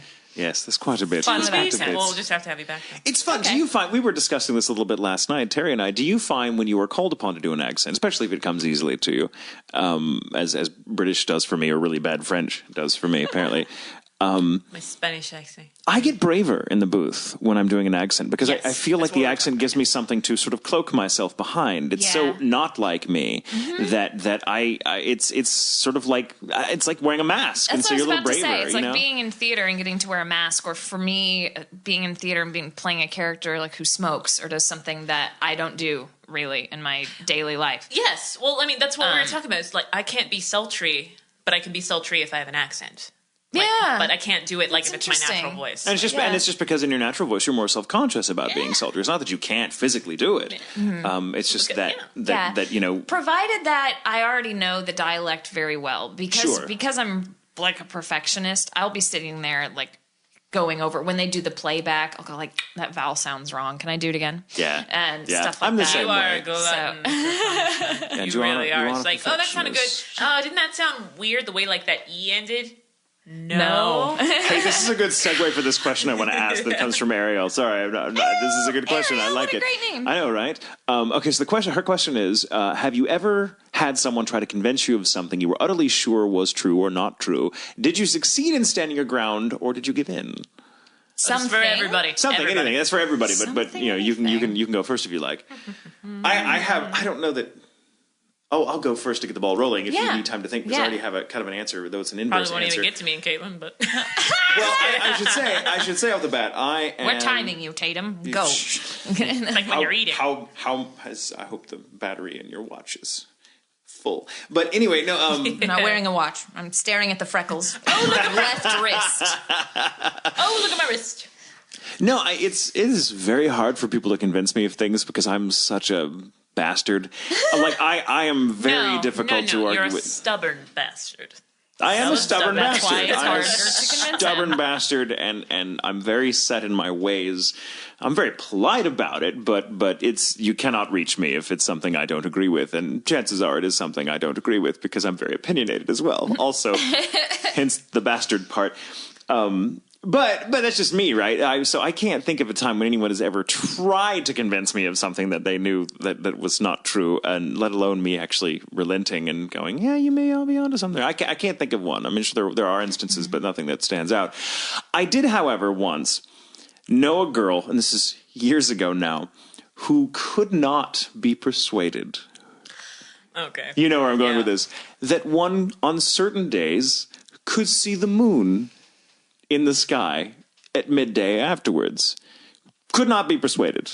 Like when the sky is still light blue. She didn't believe that you could see. Well, sometimes in the summer, if it's a full moon, you can see it as early as noon. Yeah. You know, sometimes if you know where to look, it's not obvious, but it's there. It's there. And this girl, we were like in high school. She would not be convinced. We're like, what the fuck she thought, about. oh no, you're messing with me. That's not true. You're trying to. No, you're just pulling my leg. We're like, no, sweetie, you can. The moon is visible during the day. No, because the moon's like on the other side of the planet during the day. Hello, I'm not stupid. And we're like, yeah, you are. Actually, you know. So we took her outside, showed her the moon in the sky at like 3:00, and she's like, just watching her face scrunch up as she tries to reconcile this. to reconcile or concoct an out. And she was like, that's a cloud, you guys. That's so stupid. That is like, a how very stupid. well-formed Yeah, and we're like, cloud, that's an almost perfectly spherical cloud that looks perfectly like the moon, and it's not moving like the other clouds around it that are just sort of racing by What kind in of the cloud afternoon is it? wind. Can you tell me? And so even despite that, so that woman, I think I'm stubborn. That woman was the most stubborn person I've ever tried to argue with, because looking at the moon, she was not, she would basically, being shown the moon, she refused to admit that she was seeing it. For you, though, I actually think that you're not stubborn about stuff. You're like, oh, well, I thought it was this. And someone will be like, actually, da-da-da-da-da. And you will wholeheartedly be like, I didn't know that. Well, okay, I suppose you're right. But if it's something I really, really care about, or something that I consider my area of expertise, like, say, literature or music or something, oh, hell no, you can't talk to me about it unless you bring your A game. And even then, it's like, because it's for me, and I love arguing. I mean, I love it not because I'm an asshole, but because I just love the back and forth of you know, whatever. But yeah, it's hard to convince me if I'm really dug in. Well, no, I'm a stubborn ass, and it's really hard. Even if I'm like, I know nothing about this, but I'm pretty sure I'm right.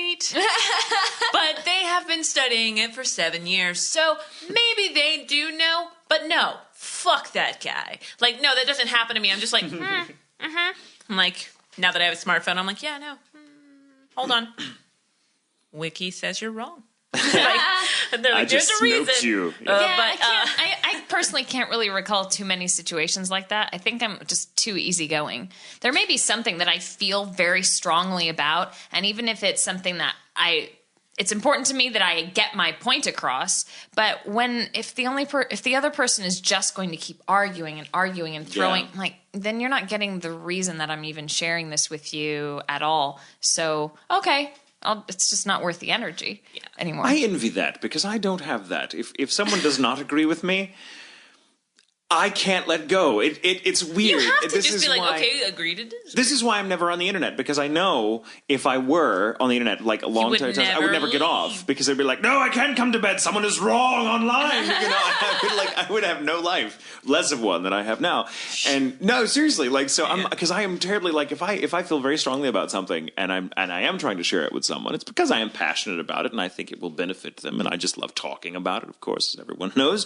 But if that person is just completely shut off from the idea, something in me will not. I have to wear them down. And it never works. It never works. I have never changed. You'd think I would realize this by now and just, you know, ease the fuck off, but I never do. Something in me is like, no, try to say the exact same thing you just said, but reword it a little bit, and maybe just coming from this angle. I will say it word for no, but like movies are a big thing, because that is, I'm like, trust me, walking IMDb, sir. I think I know, but like I'll argue about movies. So I think what bothers me, and it's not a trying to convince, but it's when I, like it's something, like I celebrate from like my culture or something, and they know like a little bit about it, and it's very much like how I was saying, but reversed, where like I know how to celebrate Day of the Dead. They're like, oh, so you do this, this, and this. It's like, no. Because that's not what you.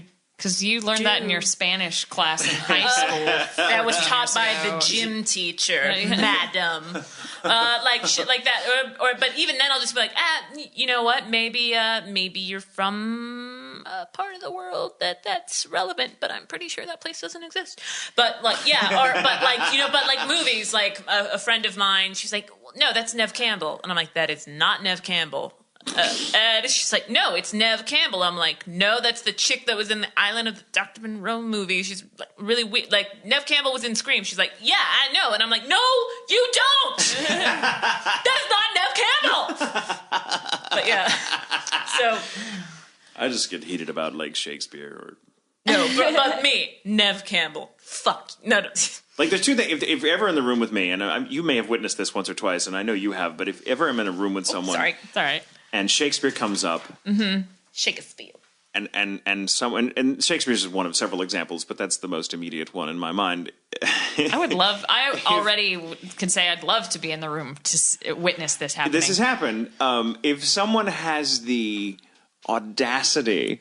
Ooh. There are two things that they can say that just set me off, and I'm like, and I don't get mad. I just kind of crack my knuckles, and we'll sit down and like, bullshit now. We're gonna say this. I'm sure you did get mad. No. Well, I mean, I get mad, but I don't like explode. I don't Hulk out. I'm like, Bruh! No, I'm like, oh, honey, sit down. We're gonna have a long talk. If I hear people go, I'm going to talk. If I hear someone who I know is an avid reader, but who just has nothing but disdain for Shakespeare, I'll be like, why is that? And I will. I think I know who you're talking. And I will like, no, it's been several people. There's no way. I don't bring this up to play up a specific instance. I mean, but there are people that I've known, sometimes young people who have only been fed Shakespeare in school, so naturally they hate it. Yes. But so I'll be like, why? And we'll sit and we'll talk. Or someone goes, well, I'm pretty sure Shakespeare didn't write the plays. And I'll be like, let's talk. Because I have this whole spiel, but it's really funny. Like that gets me really passionate. Loud. Yeah, that's my knuckles. Isn't there a movie that either is coming out with Rhys Darby? Yeah. It's about the Shakespeare's ghostwriter or whatever, or something. Yeah. I'm sure it did very well along with that John Cusack and Edgar Allan Poe movie. Yeah. Oh God, yes. Okay, hey. Yeah, but those are the subjects that I dig in and will not stop until the person at least is battered into agreeing with me. Even if they don't really agree with me, they have to say yes. All right, you lovely so-and-sos. Uh-oh. Oh, what is this? What is this? Flicking paper. Okay. What are you flicking paper? This isn't good, Caitlin. We should run. I know. This guy is Steve. Oh, that feels really good to Steve Yergo is part of the One Piece podcast. Oh, hey. He's one of our good friends. He's fantastic. He's awesome. And amazing, as well as Zach and the rest of the crew. Yeah. All right. Caitlin, Zach, and Steve. If Isaac and Miria from Bacano, thank you for the clarification, were not immortal and grew to be an elderly couple, how would a conversation between the two of them go in their old age? He would be lower. Yeah. Good question, Steve. No. Yes. Do we have to act it out? Maybe you could, or just discuss how it would go. I don't know. I think. Well, what would they be doing? I mean, I can't see Isaac and Miria sitting at home in front of a TV, throwing on their backs, digging holes. No, I think they would be out doing stuff. I think they would act in a way that was completely inappropriate for their age. Yeah, definitely. They would act like they do now, but they're senile now. Do you think they would have had children? And probably left them somewhere accidentally several times. True. I don't know. They might have adopted. Or they have children, and the children are the complete opposite of them. They're intelligent, and they have everything together, and they end up being the parents. And they have no whimsy about them whatsoever. Yeah, they're like, I have to study, Mom and Dad. Oh, come on. What are those books going to teach you? I have exams. keep it down. And when she would get confused and she'd go and knock on the door, Jacob, I have a question. Whatever her son's name is. Like, I don't know. I I'm busy, can't see Mom. them, but like if they Zach. had an empty nest, you know, if the kids were grown up and moved away, as they would get as far away from Isaac and Mary as possible, because those parents would probably drive any child crazy, I think. So if Isaac and Mary had an empty nest and they're, you know, gray-headed and just kind of, you know, living out their lives now as 60-year-olds plus or whatever, I cannot picture them being the type to stay at home. I think they would still be out doing the same sorts of things. Yeah. I think, or maybe they live in like a retirement community and they are in charge of all of the activities and they know everybody who Like lives the there. hooligans of the oh my retirement. God, And- wait, I have the perfect it's scenario in my shuffleboard head. tonight, or- They're living in a retirement community that they have moved into by choice.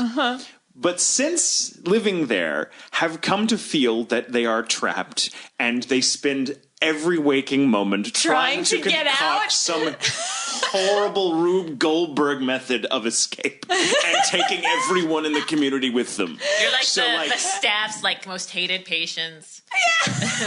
Yeah, or We have all I these think the staff would just be conspiracy bewildered theories. because we would never nothing we did would actually end up looking like it was an escape attempt. It would be like, you know, here's what we're going to do. We're going to hide under the breakfast buffet and, you know, and we're going to jump out and scare the chef when he's making an omelet for old man Withers. And when he passes out from fright, we'll steal his outfit and tuck him under the table, and then I'll take over the omelets. And you, Miria, you'll be playing the piano over there in the corner. Show tune, something dashing. And yes, and of course they'd lose what they were doing in the middle of that. Like Isaac would be making these horrible omelets that had like Cheerios and like toys in them, and you'd be hammering out, you know, Miria would be hammering out, you know, Chopsticks on the piano. Definitely like, chopsticks. I can play by ear and like doing that, you know. I think that'd be hysterical. Like everything would just fall apart. And we'd try to we'd spend like all evening like tying together bed sheets to make a rope for escape, even though we're living on the first floor. I was just thinking that. We're on the first floor. Thought also she probably would lose things the older she got, and she would always be asking Isaac, like, Isaac, I have a question. Where are my teeth? You know, things like that. They're not in your head. Well, It's been in my experience that they're usually in your mouth. You know, it's strange. I do remember seeing them in a glass of water lately. Do they often jump out of your mouth for a drink? I don't know. You should drink more. I think She your wouldn't teeth are sound trying like that. to tell you See, something. I need to work on my old lady voice. It's I hard to guess. do an old Isaac and Miria because they're so energetic. they're exuberant as hell, you know. You know and what? I don't think that they would live to their old age if they weren't immortal. They would have some sort of accident and die. Probably. I think that's why they had to hit become by a immortal. vehicle. I mean, they did get hit by a vehicle in the show. They did. So they did. Can you imagine They in the got modern hurt age? quite a lot, yeah. Yeah, they. I would love to see Isaac and Miria trying to get their security at an airport. That's the things that come out of their pockets. Yeah, I mean, that would getting be warmer. hysterical, you know. Or like, you know, the two, like Isaac is in the little Thing that blows the thing air. that blows the air, and he's like, "Oh, hey!" You know, I could just and like the TSA are just like, "What in the hell?" Yeah. I think that'd be freaking hysterical. Oh my god. Okay.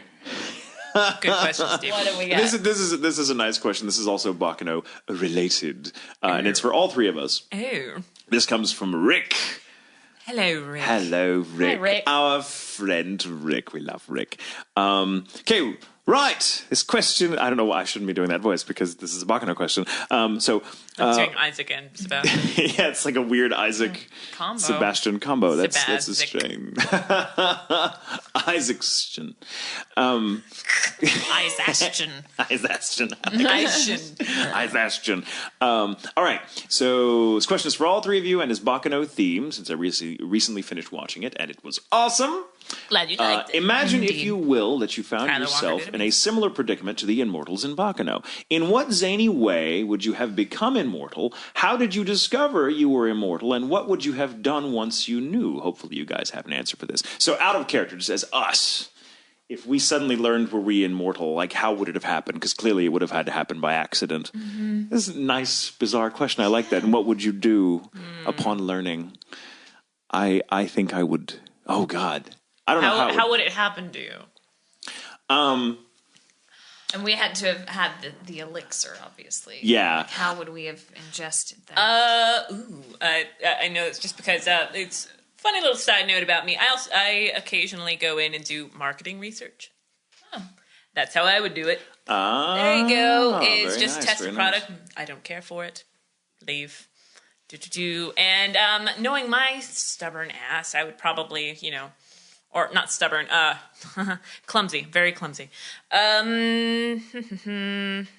Probably not necessarily die, but get like very hurt, or just like women in my family do not age very well, so I think it'd be pretty like I'm 50 and I'm still like 27. I'm still got going on. I'm like, something's happening. Steven's getting older. Well, in my case, since we're answering the first question first, how it would happen, I think in my case, I'm envisioning someone at a con giving me an Isaac plushie, that they've made, and the Isaac plushie is lovingly ribboned to a bottle of homemade ginger ale. Spirits. Oh, okay. Ginger ale. And I drink it because it's ginger ale, and I love it. But this person, this impish person who's just doing this, because they want me to be immortal, and I, whether I want it or not, has put the elixir in there, and I drink it and become immortal. And I would probably find out because I would probably fall down a flight of stairs or something, and as I often do, and just realize, wow, what the hell? I should be dead. You know what? The thing is, here's the thing. How it would probably happen that I would become aware that I was immortal? I'd be watching Doctor Who. The good doctor would make a reference to his age, and I would start thinking, man, what it would be like to live to be like 900 and something. And how many years have I been? Holy shit. I'm older than the doctor. Like, I would suddenly realize, oh my God. Okay, I would totally realize this and like freak out. In a very Isaac kind of way. I guess in my way, I would assume, like, because we're all in long-term relationships, is like my significant other's getting older. And I'm not. Mm-hmm. Well, thanks for bringing the room down. I was kind of making it zany, but I mean, Hey, in my universe, my Joshua shared the homemade ginger ale with me, so we're both immortal, and we're both watching Doctor Who and going, son of a bitch, we're older than the doctor. We're older than the doctor. Oh my god. Yeah. I was gonna say that I would probably end up ingesting it on our travels. Me and Tony would be somewhere, or Tony and I would be somewhere, and having something, because everywhere we go, we'd try some new drink. Like, what is the drink of this place? This? Oh, let's try that. And that's probably how it would happen, which is good, because then we'd both be immortal together. How would we find out? I guess as in not aging. That's really how. I guess we're like taking away like the luster. But I mean, it's true. I don't think that we would have any kind of zany, crazy. Like, so Steven and I were in this night fight, and then like that, like no, like, like Caitlin and Tony were like a shootout downtown, and what? Well, now if I remember right from the show, you could find out just by doing something simple. Yeah. Like, I got a paper cut yesterday, and it hurt like the Dickens, and I could just watch it go zing and close. And there it is. It's guys, look at my blood. Guys, look at my blood. Oh, it's going back into my hand right now. That's really weird. Oh my gosh. Or no, like for me, it's just cool. What? Like, do you think it means that you're not sick either? Like, do you not have allergies and junk like that? Or would you that would be lovely. Yeah. Or would you just be like kind of like Rin Immortals or like Rin Daughters of Namasane, like where Sayara, she was sick and dying when she became immortal, so she was always sick, and she always had to be in a suit because she was in the condition that she was. And I think typically, though, I mean, it's immortality, so it's pure fantasy, I guess. Like but I think vampires, that you where pretty you can't much cut your hair, it grows back. That basically whatever you better be really condition, happy with your hair. Yeah, whatever condition you're in when you become immortal. Sleeping. So you could every day have a new haircut or style. I mean, and the next day start all over. Exactly. See, we would make really good immortals because we would know what to do with that. This would frighten some people. We're like, wait a minute, every day is a party. It's like Groundhog Day. But I think I kind of like the idea of Well, but here's the thing. I then in which case I would not want immortality hoisted on me. I would want to look a certain way first. I'm like, well, if let me shed a few pounds, or, beef up a bit before you give me this, because I don't want to be stuck with these love handles for like thousands of years. That would suck. This person comes to you. It's like, hey, so I would like to give you the gift of immortality. Can you come back in like a year? Can you give me like a year? Actually, even 90 days. Do you also have the gift of weight loss? Yeah. Is that in your bag too? But it could be like the death becomes her elixir, which you take and actually tucks you as so it's like That's true. You like death becomes her. Yeah, Okay. Then you drink it and it just makes you firmer and glossier and prettier. I'm it's kind of a hey. I would like that. But then, of course, that's the payoff with that elixir is if you actually do die, you don't die, but your body begins to rot, and that would suck too. Yeah. So, I don't know. Immortality seems really, really tricky. I don't know if I could look like Isabella Rossellini, like forever. Well, Isabella Rossellini in that movie, not now. But I mean, she's still beautiful. But yeah. No. But the preference is clear. Yes. Or Meryl Streep, fucking Meryl Streep. And doesn't it say what would we do once we knew what would we do once you knew you were immortal? Like, what would your first impulse be, I guess? And and we're like Bacano immortal. Yeah. Basically do anything, no, you're not going to die. Yeah, I'd say be unafraid to do things I might have been afraid to do before. Maybe even, we keep talking about travel, but there are places that I'm worried about traveling to because I think that they're dangerous. Especially, I think there are plenty of Americans who could go to certain places and pretty much blend in. But when you're really fair-skinned and you have red hair, it's harder to go to some of the places that I'd like to go in the world. So that aren't very welcoming of tourists and things like that. And rather look like a local. So that, but what would also be great is, provided, I don't know how. Some parts of being immortal might really suck because, how do you have to have a job for the rest of your life? That would suck. Except, I'm pretty sure being immortal would give you an advantage that you can turn into a really nice income without having to work. Yeah. Because I'm sure there'd be a lot of research firms that would be very interested in having you come and sit with them for a few hours every month, and they'd pay you a nice heady. Are there diseases that could possibly be cured with just like a drop of my immortal blood mixed in with other things? But here's an interesting point that I'd like to make about. We're going to answer like three questions. I think this is fascinating. I think. If you were immortal, if death was not hanging over your heads, or the fear of starvation, for example, I think our relationship to money and income and the need to earn it would change completely. I mean, first, for not knowing what to do, we might be like, oh my God, what am I going to do? But I think we would end up just like having leisure time because you'd find the money somewhere and you wouldn't care. You're like, oh, whatever. You know what? I can go like 6 months without eating. What's going to happen? That's true. So I'll just, and what, I don't got to pay my heating bill this month because I ain't gonna breathe to death. So I mean, I think it'd be more liberating. I think you can just work wherever the hell you wanted to, and you'd probably be brave enough to go. You'd have time to really kind of establish yourself in some career that maybe you could get a really nice 401k and then retire and then live on that money for a few decades and then start the process over again. You know what I mean? So I think it'd be kind of fun. How long were you at your last job? Yeah. Why did you leave? Well, you'd have to constantly change. I would travel and study every religion that I've ever wanted to study because I'm really into studying religions.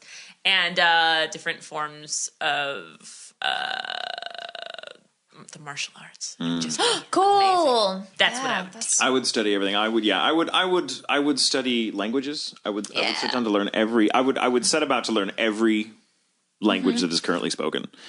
That would take a while. So I would need to be no immortal. hurry. Exactly. I would also want to I'd travel a lot.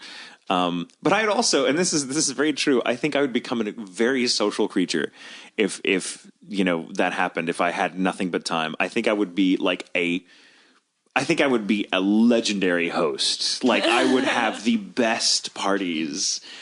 I would, and I'd constantly have them. I'd have weird parties where, like, you know, it wasn't just you come over to my house and we drink and we feast and all that and we have fun. Feist. It would be like it would be parties where everyone's like, all right, we're jumping on a plane and we're taking this party to Europe, you know, and we're like, I mean, we'd be that kind of crazy party. That's what I would aspire to do. All right. Okay. I want to get to a few more. Like, we're already past like our scheduled time, and we do have other things to do. So we will do, if Caitlin's good with it, we'll do some lightning round questions, and we'll go ahead and close this baby out. Yeah. Okay. Yeah, let's do it. There's some really good questions. I'm sorry, like we've been gone, so I'm like, maybe we won't get to questions, but we got to at least 3. Okay, lightning round. For all of us, what animal or creature from an anime would you keep as a pet? Would you want to keep as a pet? I'm thinking Pipe fox. Ah, you stole mine. Damn it. I would want a pipe fox from Holic. Yeah. Or the cat from Shikamaru. I wouldn't want the cat from I would love Shikamaru. it. Thank you. I would Find not. it so adorable to be like, hey, just so you know, don't go down that fucking alley. I don't know. I would. Oh my. But the pipe fox, I find adorable. I really liked. Lightning. I know. It's hard to boom. It's not really a pet, but it kind of is. The character I played in Birdie, Tuto, I would like to just have that hanging around. Yeah, I think he's Tuto is awesome. adorable. There are others like Tim He's really Campy in D. Gray Man would be fun too, but I would like those. I was gonna say Mokana, but Mokana That would get old. And also, your really grocery run bills. Yeah, I would really run up my liquor bill. You just ate the week's worth of groceries. Yeah, like that would be a pain in the ass. So I'm gonna say no to that. you made me forget mine. Oh dear. I was like, it's a. Oh my gosh, what were you saying? You were talking about Birdie, and then Birdie, and I would love to have either that or like Tim Campy. It has nothing to do with that, but it just got me back thinking. needed some- I want little Xiao Mei, Tia's character from Full Metal. Oh, yes. Oh my god, I'm changing my answer to that. Yes. I want Pipe the fox. Final little panda. answer. I want the pipe fox too. I want all of them. I'll have a menagerie of cute anime critters. Okay, lightning. All right, so which Sorry, villain? Steven. Screaming in there.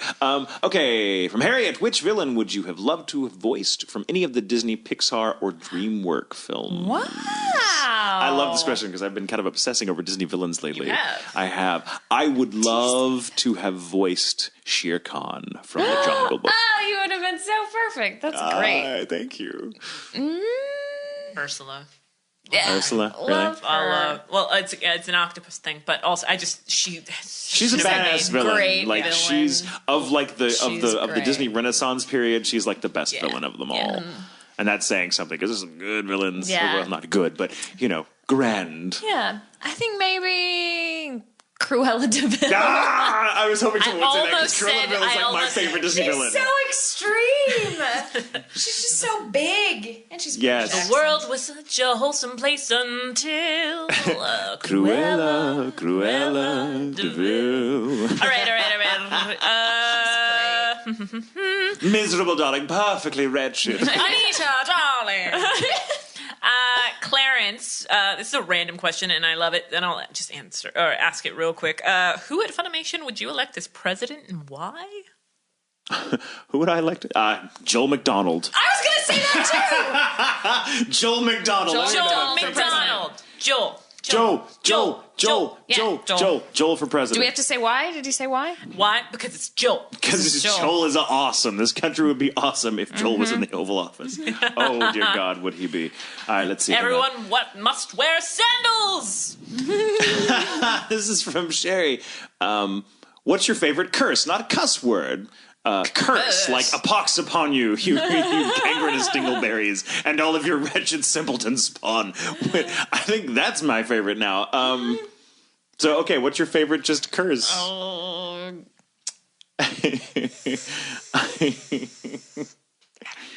I think it's not really a curse, but it's kind of meant in the curse. Favorite literary like genre character that I love, Nero Wolfe, detective. One said like somebody was trying to get out of his office because he just couldn't stand them. They were being rude, which you don't do in front of Nero Wolfe. And he just says something to the effect of, "I wish you good day, sir, only as a matter of form." Which is a brilliant way to just close a conversation and say fuck you without saying fuck you. So that's my favorite curse. You don't have one? I don't have anything. I'm lame. All right. Well, then I think I'm lame. I think a pox on you is pretty good. That's a hard act to follow, the one she I wrote. immediately think a pox. I like to say that I have to explain a little, which is against the lightning round rules. But in Spain, there's a curse that they use, and it actually is a cuss word, and it means the F word. But everybody says it. Okay, not literally everyone, but even kids say this word. It's all over the place, common. And I didn't know that it's going to mean what it meant when I asked one of my students, an adult student, one day. Everyone says joder. What does joder mean? And they says literally it means fuck. I'm like. Oh, we're in an English class. I hope that, well, obviously that didn't offend anyone. You guys say it all the time, But when I said that kids say it too, they know that they shouldn't say it in school, so they have like a revised version, which they just remove the D in the middle, so it's just hoe. That's all they say, and they kind of sound Japanese. But I had this little kid, Juan Pablo, and we would call him Juanpa. I would stick his name all together, Juanpa. And I'd ask him to do stuff, and he was really precocious, and he didn't want to, and so when he'd complain, I'd say, "No, you have to do this again, and go and make sure that blah blah blah," and he'd be hoe, and he'd drag his paper back to his desk. So I always think of him as a hoe, which I do when I'm exasperated. I'm also I don't get the chance to do it very often, but now that I think about it, I love calling someone a troglodyte. It's a great word because it always makes them go. Because generally the person that you're leveling that sort of insult against does not know what it means, and it's just I love perplexing my enemies. No, curse. Yeah, that's great. I grew up on cuss words, so clearly you don't curse like when you're like your best. I mean, you do curse, but I mean, like when but it's with you. It's your body language. It's your body language and it's your facial expressions that tells a person that it's time to shut up. Yeah. It's usually if it's like one eye normal, one eye squinty.